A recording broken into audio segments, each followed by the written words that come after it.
Here. In the animal studies, we identified, because we could place tracers in the brain and measure connections, that indeed this brain area in the midline thalamus connects directly to the major hubs of dopamine release in the brain. They have names like nucleus accumbens, et cetera, ventral tegmental area. Right. So that was great because it confirmed for us that... So it is tapping the primary approach-related positive reward system. That's right. But it's a very major nucleus that allows that to happen, particularly in the face of voluntary approach to feared stimuli. That's exactly right. And one thing about the dopamine system that's so important and also explains a lot of pathology, but also a lot of human evolution, is that we have basically one major reward system, which is the dopaminergic system.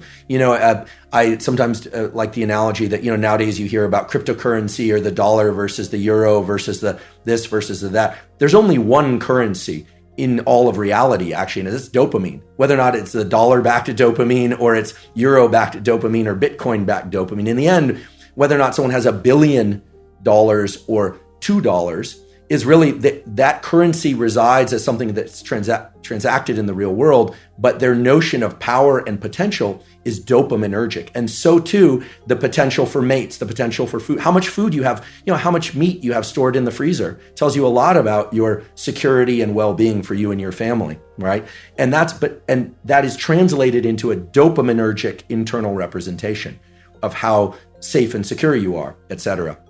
So this system of fear versus confrontation taps directly into the dopaminergic system. And there's a beautiful set of studies that were done in the 1960s, published in the journal Science, as one of the top journals to publish in. Again, this is not work that I did, but where they gave people, human beings, the option to stimulate a number of different brain areas, just sitting in the clinic. And some brain areas would evoke feelings of drunkenness, others would evoke feelings of anger, others of sadness, others of sexual arousal. And the area that these subjects all preferred to stimulate the most, in fact, they would just sit there and lever press pretty much all day long, was this midline thalamus area. And the subjective feeling that they reported, I find this interesting and would love your thoughts on this, is one of mild frustration, anticipation of something, although they didn't know what. Yeah, anticipation. And it's this idea, I think, that it's tapping into the dopamine system. And the dopamine system... Well, the dopamine system says something good is going to happen. That's right. The key... It says something good is going to happen. Something good is going to happen. And it's an appetitive state in some sense, because it doesn't signify the acquisition of... It's not satiating. Right. It's appetitive. That's right. And so it drives you forward. And you might think that being driven forward would be unpleasant, but if you're activating the systems that drive you forward voluntarily, then that's the most positive form of positive reinforcement you can have. I think I read animal researchers who said that when they watched animals who were bar pressing to receive stimulation in those brain areas, the animals would look forward as if something was about to appear that they wanted to have appear. Incredible. So that was part of that apprehension. It's a hope system in some sense. Right? It's the elicitation of hope. That's right. It's dopamine, and here I'm robbing words from others, like my colleague Anna Lemke, who, it's not about having, it's about wanting. It's not about pleasure as much as it is about craving and motivation and drive. And something critical about the... And Panksepp called it seeking. Yeah, brilliant. The dopamine system is in touch with the autonomic system, sure, because it has to register success versus failure of some pursuit.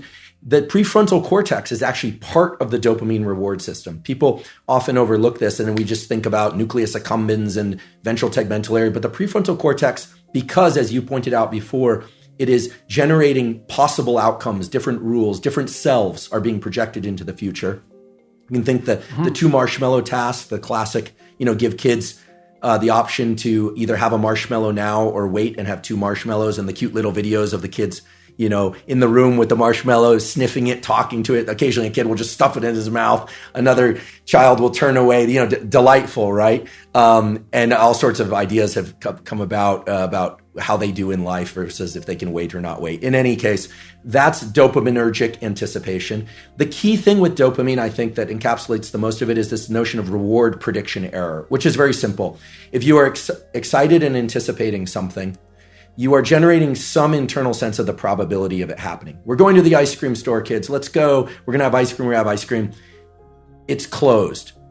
The disappointment that they experience actually brings them far lower than they would feel, much more sad than they would feel than had you not told them you were going to get ice cream, which speaks exactly to what you were saying, that it's an anticipation signal. So dopamine's going up, up, up, we're going to get ice cream, and then no. So it drops below baseline. They would have been better off being not told they were going to the ice cream store. Just drive right by it. The danger of hope. The danger of hope.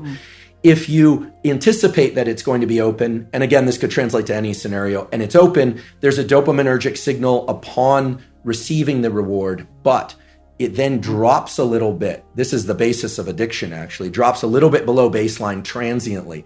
So we always think of the ice cream is the reward. Well, actually, the reward was right before you had that first lick of ice cream because you know you're going to get it. This is also true of sexual behavior. It's true of people who sell a company or they're anticipating something exciting, or of a wedding. It also sort of partially explains this notion of postpartum depression, where people are so excited about something, the delivery of a child or something, on the arrival, and then for some reason they feel let down. It's because the anticipation was that great.